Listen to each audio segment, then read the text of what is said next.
Hey everyone, thanks for coming back to see what silliness we can find. Okay, let's get right into the video.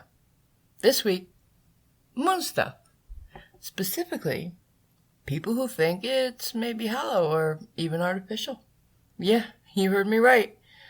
Let's start off with an oldie but a goodie from our friends at Spirit Science. Have you ever heard anything about it being hollow? Hollow? Yeah, I've got the details somewhere here. Let's see. Here it is. In November of 1969, NASA crashed a lunar module into the moon, causing the equivalent of 1 ton of TNT.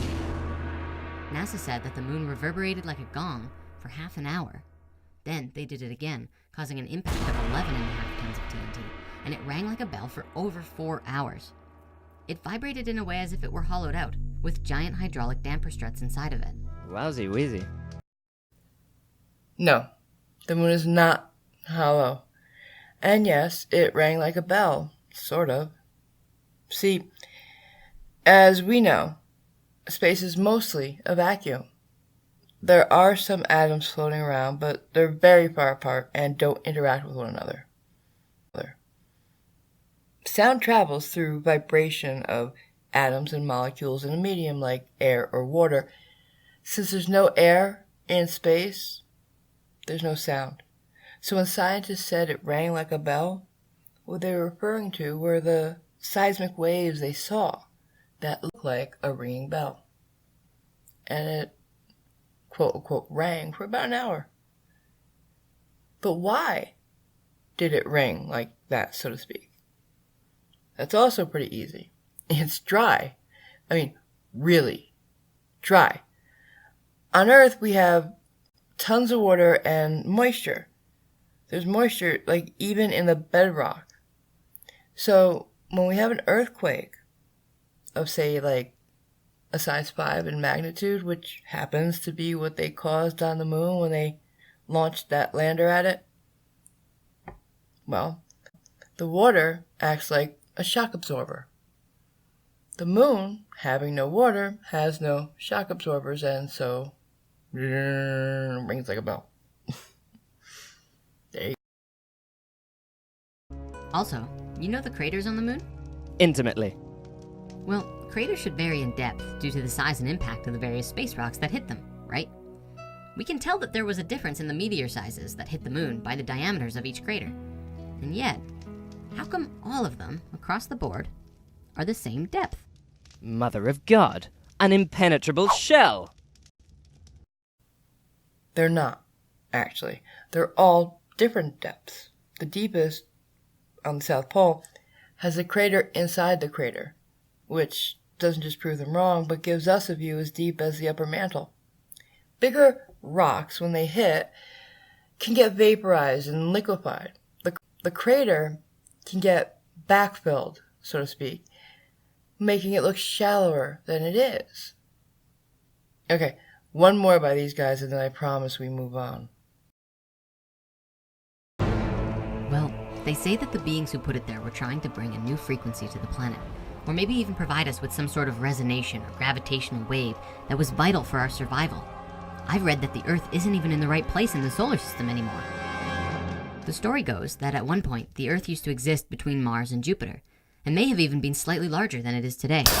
But it was hit, and it flew off course, creating the asteroid belt, which is mostly frozen water and rock debris.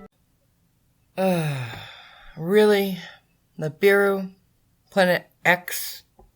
The planet that's supposed to show up, crash into Earth, thus destroying it, has already been here. Knocked into us, but actually put us in the correct and current position we are. So is it also going to come back and end us? Like a little alpha and omega action there? I mean, where do you get these ideas? I mean, I check your sources, but you never cite them.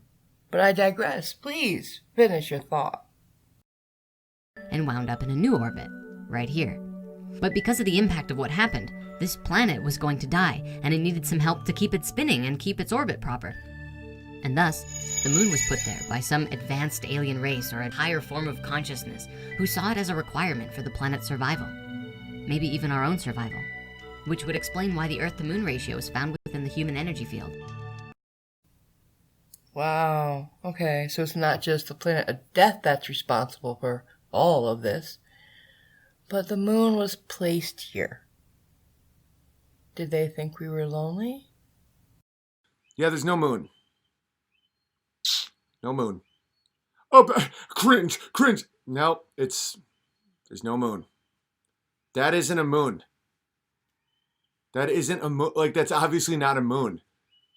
It's a perfect sphere with perfect circular craters that rotates exactly at the same speed as Earth. So you only see one side because of something called tidal forces that you can't explain.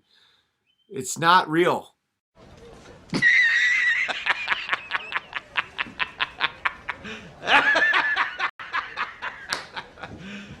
You serious? Is it a space station? Seriously, who is this guy? I mean, he says he's hysterical, that he's bought houses because of it. Is he pulling an Andy Kaufman? Are we going to see him in a wrestling ring in a year? There's no moon. And yeah, it's called tidal locking. That happens when a celestial body takes as long to orbit as it does to revolve around its axis. The moon takes 28 days to go around the Earth and 28 days to rotate once around its axis. That means that the moon has one face always showing to the Earth. There. Explained. I bet you could have done it with a quick Google search. Then there's also no sun, Earth, and planets don't exist. You're banned? No, that's a valid question. Just work through it. Like, really think about it.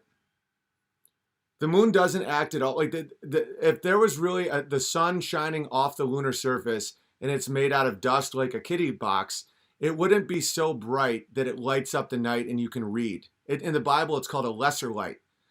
During an eclipse, it wouldn't have a 70-mile shadow. It's impossible for a shadow to be smaller than the object. Umbra, that's not a real thing. That's not a real word. You've never seen one in your life ever. Someone just said that. Well, the sun's bigger. No, it isn't. It's 400 times farther away, 400 times larger. So it's exactly the same given the perspective. Theory of relativity, it's relative to your position. And it's not even any of those things anyway. That's all nonsense. Well, I mean, Wrong. Repeat after me, Owen. Albedo. It's the amount of light that comes off the surface after the sun shines on it. And they can measure it. It's 0.12, by the way. And as far as you referring to the Bible, yeah, it's called a lesser light. So, I mean, it is only 3 to 12% of the sunlight. So, yeah, lesser. In the Bible, it's called a lesser light. During an eclipse, it wouldn't have a 70-mile shadow. It's impossible for a shadow to be smaller than the object. Umbra, that's not a real thing. That's not a real word. You've never seen one in your life ever. Someone just said that. Well, the sun's bigger. No, it isn't. It's 400 times farther away, 400 times larger. So it's exactly the same given the perspective. Theory of relativity, it's relative to your position. And it's not even any of those things anyway. That's all nonsense. Well, I mean, Wrong again. Flat earthers love this argument. I mean, they get stuck on it all the time. The sun is huge, massive, and it's also very far away. The shadow of the moon, it's actually cone-shaped because the sun is so much larger than the moon. So by the time the shadow gets to the Earth, its size has shrunk down to only about 70 miles wide. There you go. So that brings us to the end of yet another video. I'm having a blast sharing what I learned with you, and I thank you for coming with me on this journey. There's so much more I want to see, learn, and tell you all, and I hope you'll keep coming back. And since we're doing this together, let me know if there's something you're interested in, want me to check out. I'm going to be starting a series of shorter videos telling you about awesome stuff I come across. I'll be having guests with me who tell me what they like. kind of a way to take a break from the crazy, the stupid, and the drama we always see. And a way to share and thank you. One great thing that's going on in our very own community right now is BM Furball's Cavendish experiment. Real science! He'll be live streaming the final part of the test in 3 days, and then he'll post it as one big video. I encourage you all to check it out. The link will be in the description as always. So, did you make it to the end? If you did, I'm excited to tell you that I'll be having my first giveaway soon. Stay tuned. And please remember to like and subscribe if you're new. If you like what I do, please share as it helps me grow. If you really like what I do, consider becoming a patron or check out the Amazon wishlist for the equipment I need to keep going and growing. I want to thank my current patrons for your generous support. All the links are in the description. And as always, thanks for coming.